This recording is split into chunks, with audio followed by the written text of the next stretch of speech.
Today we will see how to write our first test case in Playwright. So I will just clean all these files, delete. Yes. So as you already know, like if you want to create a test case, so that test case should be in the file of extension spec.js. Okay. So we will create one file.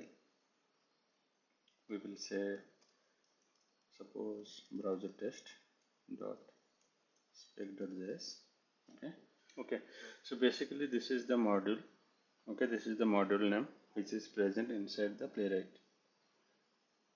Okay, if you'll come here, here you can see the module name @playwright, and from here, so basically here you can see this folder name @playwright/test. Okay, so it will use this folder, or you can say it will use this module, and generally this module will return you two things, two functions, basically A and B. Okay, the first function, it will return a test function. Okay, so test function will help you to write test cases. Okay, and the second, I will say suppose A. Okay, and the second function, it will return assertion. Okay, which will help you to check something on the page. Okay, so basically it will return, we will use basically these two functions in all our test scripts. Okay, so right now I have given only A and B, so just for a appropriate naming convention, I will say test and I will name it as expect. Okay, so basically the test function will help you to write test cases, and the expect function will help you to check the assertion. So in the next, for the next few couple of sessions, we will not use this expect because there are many functions are used. So right now we will see what are the normal functions we can use in Playwright, and then we will slowly we will move towards how to verify something on the page. So there are different types of assertion. We will go through everything. Okay, so today we will see how we can write a simple test case today. So we know the test will help you to write test case. So here in test, it will take the first title, will be like suppose we'll say we will name this test case as go to URL. Okay, and the second, it will take, it generally takes 3 parameters, but now we will use 2 parameters. Okay, one is the test title, another one is the async function.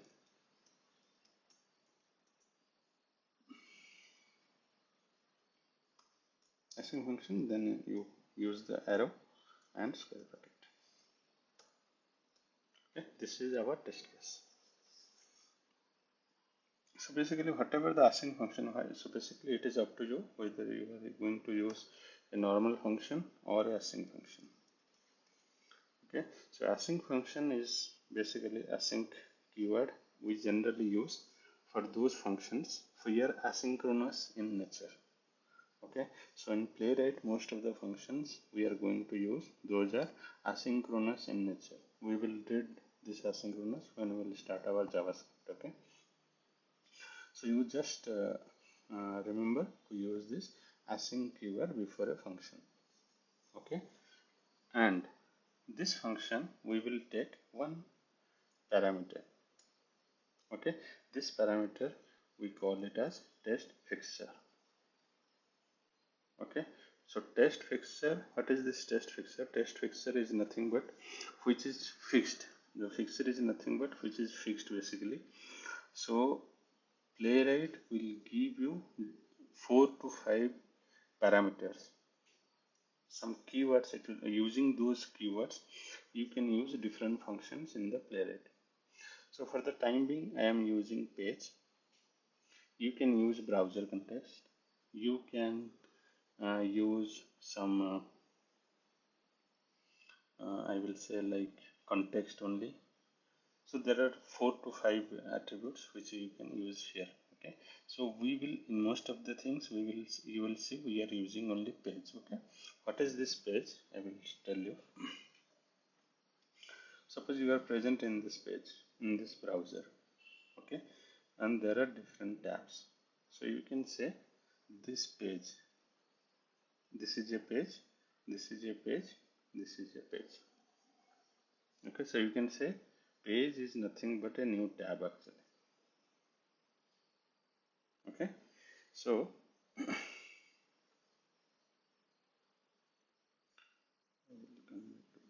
okay, so basically this page is nothing but it will give you, playwright will instantiate and will give one tab to you, and that tab we are calling it as a page, and we will use this page object to perform our different actions. Okay, we will say, let us see how we will go to one of the URL. Okay, I will say suppose await. Okay, let me use this page dot go to URL. This is a function which will take you to one of the your application URL. So for the time being, I will say https. We will go to google.com. Okay, so this line will take you, it will open the browser. So basically how you will get the browser, this page will give you the browser, and how you will get this page, so this module will give you this page. Actually basically we are, so how so basically we are passing this attribute here, the test fixture, to this test attribute, test function, and internally it will instantiate this object and give it back to you as a object.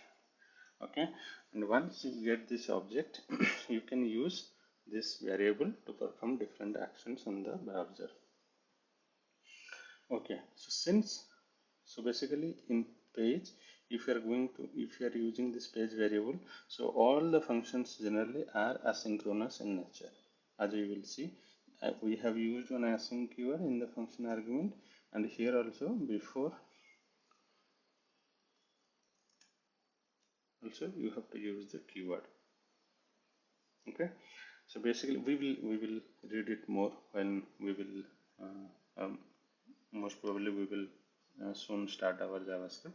So there we will more I will explain you more in detail such as synchronous and what is why we use await keyword. Okay, so now we will use the go to function, and then suppose I want to use go back. Okay, so go back, what it will do, it will, suppose it will come to google.com and it will press this left arrow button. Okay, and similarly there is a go forward.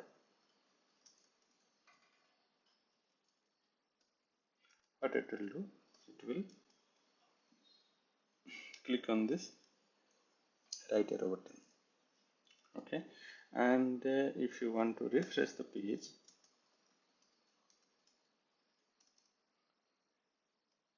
reload.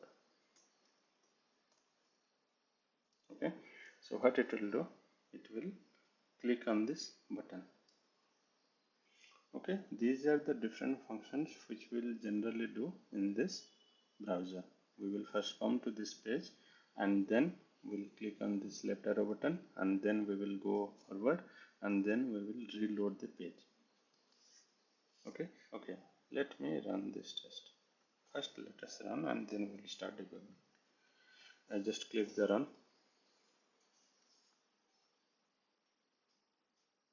Okay, you see one test got passed. Okay, so now I will come back here. You can see the Chromium is opened here, and I will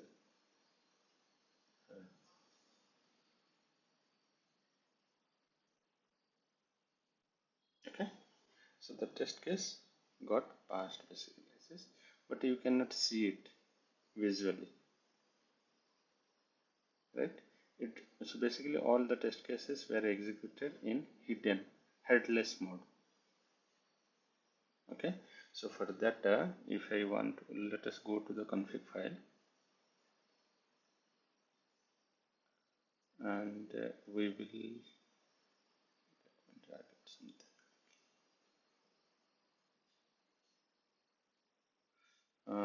Let me use it here later. Okay, so I will say headless.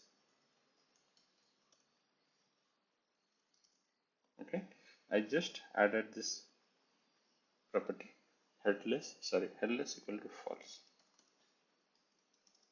Headless equal to false means it will open in the headed mode.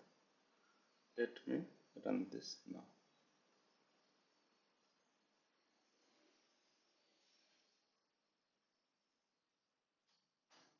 Okay, so from the VS Code, now we are able to see it opened one browser and it ran your test case. Now we will go one by one, step by step. We will see how the execution is going on.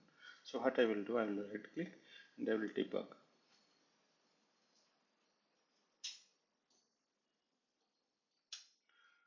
Okay, so to open the browser, I will make it a little bit minimize and I will take it to right. Okay, now I will press F10. You can see there are three buttons. So I'll place the middle one. So this one is F10. Okay, so I will press F10. Let us see. You can see it came to this browser.